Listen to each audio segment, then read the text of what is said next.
Hotel Sawai Malhar, अस्सल मराठमोळं, banquet hall, AC non AC, Mumbai Nashik महामार्ग, खातुली येथील सुप्रसिद्ध हॉटेल, जेवणाची उत्तम चव आणि स्वच्छतेमध्ये अग्रेसर असलेले शहापूर तालुक्यातील एकमेव ठिकाण हॉटेल सवाई मल्हार आणि सवाई बँक्वेट हॉल। चवीचा शोध इथे संपतो। नमस्कार, मी संजय भालेराव, शहापूर गदालीत आपले स्वागत आहे। ही जी पानपोळी योजनेचा शुभारंभ माझ्या हाताने केला आहे।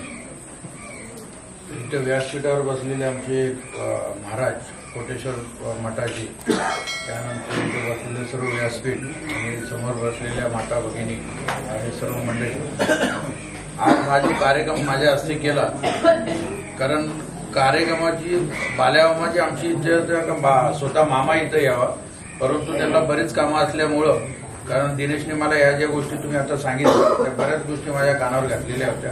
तर जर मामा इथं आले त्या परिसरामधल्या ज्या काही त्यांच्या कंप्लीट आहेत त्या मामांपर्यंत आपण पोहोचू, परंतु मामा काही कारणास्तव मामांना काही यायला भेटला नाही, म्हणून ते माझ्या हस्ते मी उद्घाटन करायचं यांनी ठरवलेलं आहे। आज हा जो पाण्याचा जो प्रश्न होता 2 पाड्याचा, तो दिनेश कांबळेनेच आम्हाला सांगितलं की बाबा अशी परिस्थिती, बाबांना पण त्रास होतो, सतत पाणी चालू करणं, पण बाबा तो त्रास सहन करून, कारण इथं ज्या माता भगिनी आहेत त्यांच्यासाठी पाण्यासाठी, कारण महाराज बाबा यासाठी बसले तर लोकांची सेवा करण्यासाठी, देवाची तर करायची पण लोकांची पण सेवा करण्यासाठी, तर त्यांना त्याबद्दल काही वाटत नव्हतं, पण दिनेशला असं वाटलं कुठेतरी त्यांना त्रास व्हावा नाही, म्हणून त्यांनी आपल्याला हे केली की बाबा इथे एक टाकी व्हावी, आणि ते आम्ही बाल्यामामांच्या कानावर घातला।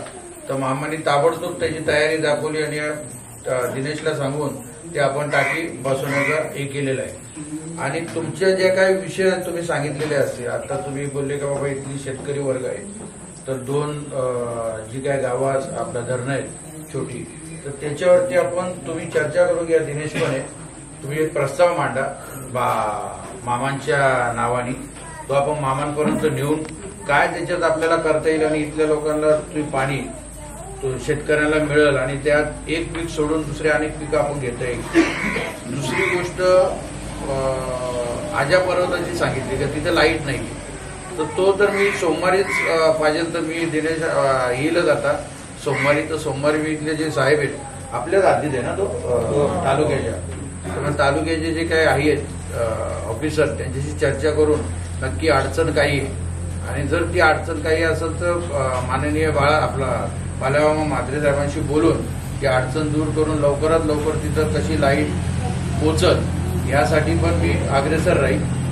आणि तुमच्या लोकांची हा धर्मवीर चॅरिटेबल ट्रस्ट यासाठी मामांनी काढलेलं आहे, कारण दिघे साहेबांच्या हाताखाली आम्ही सर्व काम करणारी माणसं आहेत, आणि 20% राजकारण 80% समाजकारण करण्याचा जो आशीर्वाद आम्हाला तो दिघे साहेबांनी दिले, आणि त्यांचा बघूनच आतापर्यंत मी असो मामा असो, आणि त्यासाठी मामानी त्या नाव पण धर्मवीर चॅरिटेबल ट्रस्ट ठेवला, कारण जेणेकरून दिघे साहेबांना बघून आपल्याला काय जास्तीत जास्त चांगली कामं करता येतील या भिवंडी लोकसभेत, तर त्या पद्धतीने त्यांनी कामाला सुरुवात केलेली आहे। आज पण तालुक्यात आता सुरुवात केलेली आहे, तालुक्यात गाव तिथं ही संघटना आपण तयार करू का, जेणेकरून त्या गावाची ज्या काय सामाजिक काही अडचणी असतील तर त्या आपण मामांपर्यंत पोहोचून, ठीक आहे सरकारमधून तर घेऊन, आणि जे काय त्यांच्याकडून करता येईल त्या गोष्टी पण आपण वैयक्तिक पण त्यांच्याकडून करून घेऊ शकतो, यासाठी ही धर्मवीर चॅरिटेबल ट्रस्ट सुरुवात झाली। मामांचं असं म्हणणं आहे की या शहापूरमध्ये एक हॉस्पिटल टाकावं का, जेणेकरून आपल्या तालुक्यातली जी काही मंडळी आहेत, कारण ते पैशाने किंवा काय फार कमजोर येतं, अशा टायमाला त्यांना कशी मोफत सेवा देता येईल त्यासाठी पण मामांनी जागा शोधायचा प्रयत्न आता सुरू केलेला आहे। तरी लवकरात लवकर जागेचा प्रश्न सुटला तर तो दवाखाना पण आपण चालू करतोय, आणि त्या माध्यमातून लोकांची कामं करायला सुरुवात करणार आहे।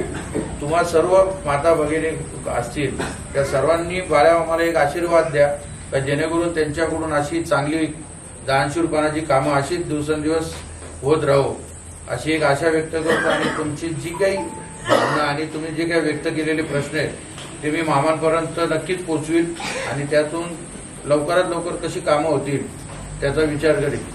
आणि इथं मला बोलवल्याबद्दल तुम्हाला सर्वांचे आभार मानतो, आणि बरीच मंडळी माझी मनसेत असताना काम करणारी आज भेटली, त्यांना बघून पण आनंद वाटला की बाबा एवढ्या वर्षांनी आज मी बऱ्याच वर्षातून इथं आलेलो आहे आणि सर्व मंडळी भेटली. असंच सर्वांनी मामांवरती प्रेम ठेवावा आणि नक्कीच आम्ही तुमच्यासाठी जेव्हा जेव्हा गरज लागेल तेव्हा आम्ही इथं उभा राहू. जय हिंद, जय महाराष्ट्र. ताज्या घडामोडींसाठी पाहत राहा शहापूर गजाली. धन्यवाद.